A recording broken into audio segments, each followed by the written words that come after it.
আদার non finite verbs 14টা প্যাটার্নের মধ্যে এই প্যাটার্নটা হচ্ছে pattern number 7, the nominative absolute.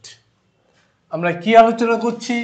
Number 7, the nominative absolute. Nominative means noun, আর অ্যাবসোলিউট মিনস হচ্ছে হ্যাভ প্লাস V1 ING। তাহলে হচ্ছে সেটা হচ্ছে কি না পার্টিসিপল। তাহলে এখানে nominative absolute is a phrase, এটা একটা ফ্রেজ, এর সাথে নাউন প্রোনাউন থাকবে। হ্যাভ প্লাস V1 ING তখন এটা হয়ে যাবে অ্যাবসোলিউট। আর হ্যাভ প্লাস V1 ING সমান হচ্ছে অ্যাবসোলিউট, দ্যাট ইজ হ্যাভিংকে আমরা বলছি এখানে কি না অ্যাবসোলিউট মিনস পার্টিসিপল। তাহলে হ্যাভিংটা ইউজ হবে নন লিভিং এর ক্ষেত্রে, অর্থাৎ নন হিউম্যান, যেখানে মনুষ্য থাকবে না, নন হিউম্যান অর্থাৎ নন লিভিং, যেখানে লাইফ থাকবে না। আর being, be plus ING being, এটাও অ্যাবসলিউট, এটাও পার্টিসিপল, এটার সাথে কি থাকবে না লিভিং অ্যানিমাল বা লিভিং থিংস এর সাথে থাকবে। এই টোটাল এর একটা ফরমেশন আমরা বানিয়েছি, সেটা হচ্ছে একটা সাবজেক্ট থাকবে, নন লিভিং এর জন্য হ্যাভিং থাকবে, লিভিং এর জন্য বিং থাকবে, এরপর V3 O প্লাস R।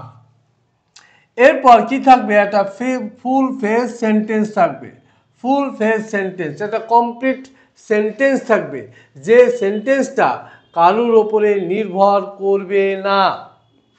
তাহলে প্রথম যে এক্সাম্পলটা দিয়েছি দেখো, আমরা কি না সূর্য অস্ত যাওয়ায় আমরা গৃহে ফিরিয়া আসিলাম।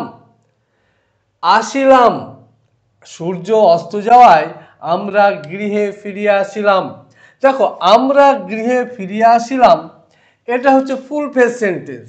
এই সেন্টেন্সটা কারোর ওপরে নির্ভর করছে না। কিন্তু এখানে যদি বলি সূর্য অস্ত যাওয়ায়, তাহলে সূর্য তো আর লিভিং থিং নয়, সূর্য হচ্ছে নন লিভিং থিং। তাহলে আমরা কি করব? ফরমেশন সার্টেন একটা নমিনেটিভ মিনস নাউন বা প্রোনাউন, এখানে সাবজেক্ট হিসেবে কাজ করবে। তাহলে কি বলবো? দ্য সান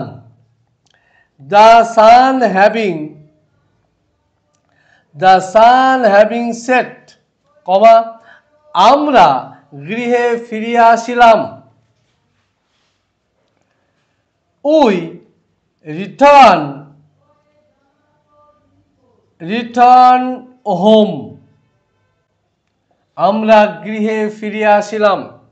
নেক্সট দেখো, পিতার মৃত্যু হওয়ায় আমরা অসহায় হইয়া পড়িলাম। পিতা হচ্ছে লিভিং থিং, তাহলে কি হবে?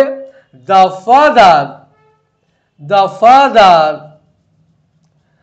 ফাদার বিং ডেড, কমা, আমরা উই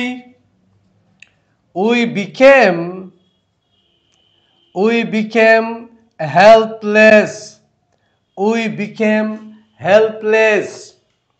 নেক্সট এক্সাম্পল দেখো, আবহাওয়া ভালো থাকিলে খেলাটি উত্তেজনাপূর্ণ হইবে।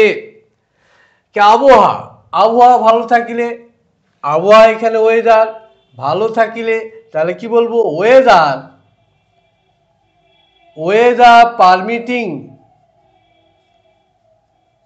পারমিটিং, কমা, দ্য ম্যাচ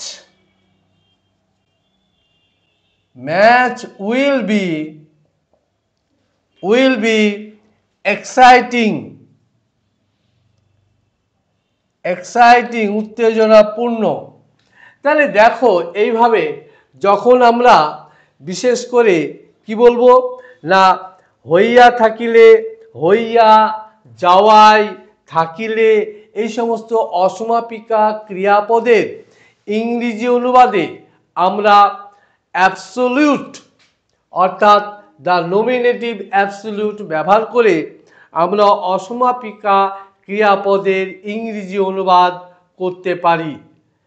এইভাবে বিশেষ করে যদি তুমি এইভাবে স্ট্রাকচারালি তুমি যদি কনসেপচুয়ালি যদি এটা শেখো, তাহলে তোমার ভুল হওয়ার সম্ভাবনা খুব কম থাকবে এবং তোমার বিশেষ করে কিছু কিছু পরীক্ষা আছে, সেই সমস্ত পরীক্ষায় ট্রান্সলেশন বা রাইটিং স্কিল তোমার ডেভেলপ হবে, তুমি ভালো করে ইমপ্রুভ করতে পারবে। ভিডিওটি বারবার দেখো, ভিডিওটি দেখে প্রসেসটা শিখে নাও এবং অ্যাপ্লাই করো।